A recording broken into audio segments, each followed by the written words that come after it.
السلام علیکم ورحمۃ اللہ اخوان. آج ہم جز 17 شروع کر رہے ہیں اور اس میں سورۃ الانبیاء ہے اور سورۃ الحج ہے. آج اوور ویو تو میں نہیں دوں گا, اوور ویو شاید آپ میں سے کوئی دے دے, لیکن یہ ایک آیت ہے سورہ انبیاء کی جو کہ قرآن مجید کی سب آیات سے مجھے بہت مختلف لگتی ہے, کیونکہ جیسے جیسے ٹائم گزرتا جا رہا ہے ویسے ویسے ویسے تو اللہ کی ہر آیت سچی ہے, لیکن یہ آیت اور بھی سچی ہوتی جا رہی ہے, اور وہ سورہ انبیاء کی پہلی آیت ہے. اللہ تعالیٰ فرماتے ہیں اعوذ باللہ من الشیطان الرجیم اقترب للناس حسابهم وهم فی غفلۃ معرضون, کہ لوگوں کے حساب کا وقت قریب آتا جا رہا ہے اور وہ ہیں کہ غفلت سے منہ موڑے ہوئے ہیں. تو غفلت سے کیا مراد ہے؟ اسکالرز نے اس کے بارے میں کافی لکھا ہے, اور خاص طور پہ ایک بک ہے مل بھی جاتی ہے, شیخ صالح المنجد کی بک ہے دل کا بگاڑ, اردو میں بھی موجود ہے, انگلش میں میرا نہیں خیال اس کا ترجمہ ہوا ہوا یا نہیں ہوا ہوا. تو انہوں نے باقاعدہ ایک پورا اس پہ چیپٹر باندھا ہے اور انہوں نے اس کی تعریف بھی کی ہے, کچھ آیات بھی لے کے آئے ہیں. تو انہوں نے غفلت کی کچھ کیٹیگرائزیشنز کی ہیں, تو ان میں سے 2-3 میں آپ کے سامنے رکھوں گا انشاءاللہ. سب سے پہلی غفلت وہ کہتے ہیں کہ جنرل نیک اعمال سے غفلت, کہ انسان جو ہے وہ نیک اعمال میں غفلت کرتا ہے, اور اس کی دلیل وہ کیا دیتے ہیں, وہ کہتے ہیں کہ قیامت کے دن انسان ریگریٹ کرے گا اس چیز کو. سورہ قاف کی آیت ہے لقد كنت في غفلة هذا فكشفنا عنك غطاءك فبصرك اليوم حديد, کہ اس دن اس سے کہا جائے گا کہ تو پہلے غفلت میں پڑا ہوا تھا لیکن آج تیری نظر بالکل تیز ہو گئی اور تجھے نظر آنا شروع ہو گیا. بالکل اسی طرح اعمال کی غفلت کا موت کے وقت بھی انسان کو پتہ لگے گا, جب انسان موت کے وقت اللہ کو کہے گا کہ لولا اخرتنی الی اجل قریب, یا اللہ مجھے تھوڑا سا موقع دے دیں, فاصدق واکن من الصالحین, کہ میں صدقہ کر دوں اور میں نیکوکاروں میں سے ہو جاؤں.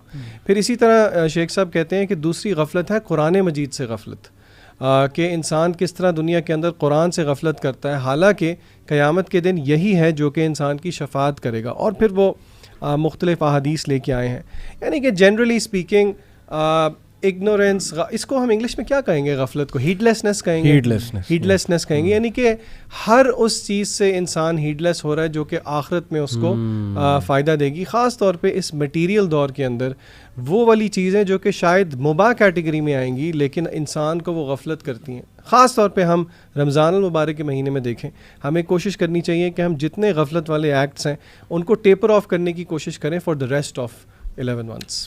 اچھا, ویسے انسان نیچرلی غافل ہے, اس کے پیچھے کیا سائنس آپ سمجھتے ہیں؟ کیونکہ دیکھیں ہر وہ چیز جو فائدہ مند ہے وہ انسان استعمال نہیں کرتا آن جنرل بیسس. جیسے دودھ کا ہمیں پتہ ہے زیادہ فائدہ مند لیکن ہم پھر بھی کوک پیتے ہیں, اسی طرح ہمیں پتہ ہے رات سونا چاہیے لیکن ہم رات جاگتے ہیں. تو یہ جنرل غفلت آپ نے نا بڑی اچھی بات کی ہے. ایک حدیث میں بھی آتا ہے احمد بھائی کہ اللہ کے نبی صلی اللہ علیہ وسلم نے کہا کہ قبر کے عذاب کے بارے میں آپ نے کہا کہ اگر تمہیں اس کا صحیح ادراک ہو جائے تو تم لوگ اپنے مردوں کو دفنانا بند کر دو, اپنی خواتین کے پاس بستر پہ جانا شروع کر دو.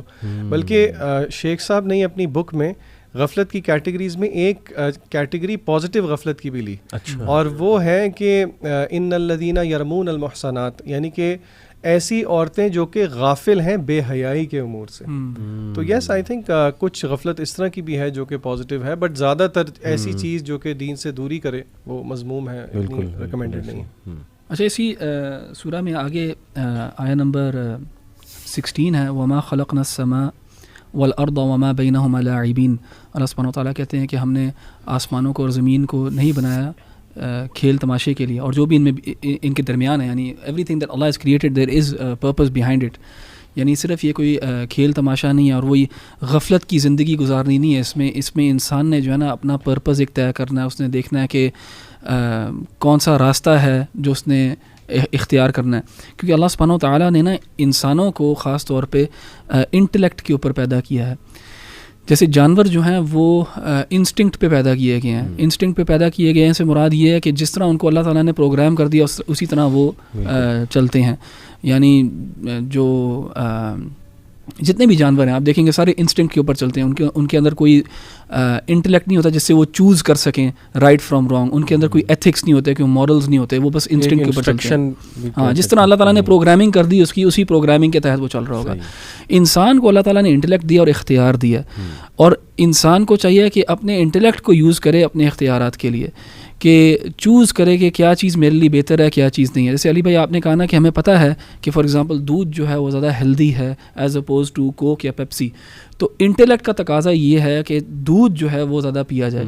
تو اللہ سبحانہ و تعالیٰ چاہتا ہے ہمیں کہ ہم اپنے لیے جو ہے جو the choices that we make in this life وہ عقل کی بنیاد کے اوپر ہوں. اینڈ یہ تو بالکل ہی بے عقلی سی بات ہے کہ یہ سب کائنات جو ہے اس کا کوئی مقصد ہی نہ ہو. جیسے ہمارے سامنے اتنی زیادہ چیزیں پڑی ہیں, یہ مائکرو فون پڑا ہے, یہ ٹیلی فون پڑا ہے, جو ہم نے جوتے پہنے ہوتے ہیں ان تک کا ایک پرپز ہوتا ہے. لیکن ہم یہ کیسے کہہ سکتے ہیں کہ ہمارا اپنا جو ہماری اپنی جو تخلیق ہے اس کا کوئی پرپس ہی نہیں ہے, بالکل بے مقصد ہے, اور بس انسان زندگی کو ایسی گزارے جیسے کوئی آگے کوئی گول نہیں ہے, کوئی اینڈ نہیں ہے.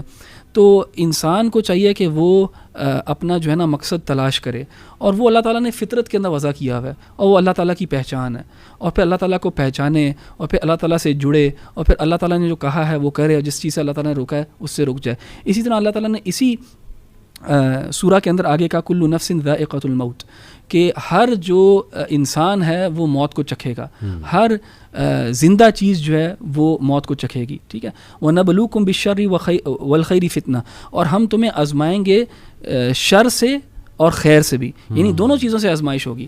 ہم خیر سے بھی آزمائیں گے, تمہیں خیر دے کے بھی آزمایا جائے گا, اور شر سے بھی آزمایا جائے گا. اور کبھی کبھار ہم سنتے ہیں کہ اولاد بھی یہ جو ہے ایک فتنہ ہے, اور فتنہ ہم اس کو بالکل ایک نیگیٹو کونوٹیشن دیتے ہیں, لیکن اللہ تعالیٰ نے یہ کہا ہے کہ خیر کی چیزیں بھی ہیں وہ بھی فتنہ ہو سکتی ہیں. اولاد مثال کے طور پہ فتنے کا باعث بن سکتی ہے انسان کے لیے, اگر وہ اولاد جو ہے اولاد کی وجہ سے حرام کی طرف چلا جائے. تو وَإِلَيْنَا تُرْجَعُونَ, تو ادھر بھی اللہ تعالیٰ نے کہا کہ تمہیں مقصد دیا گیا. پہلی آیت میں بتایا کہ تمہارا ایک مقصد ہے, اور تم نے موت کو چکھنا ہے, تمہیں ٹیسٹ کیا جائے گا, اور پھر تم نے ہمارے پاس آنا ہے.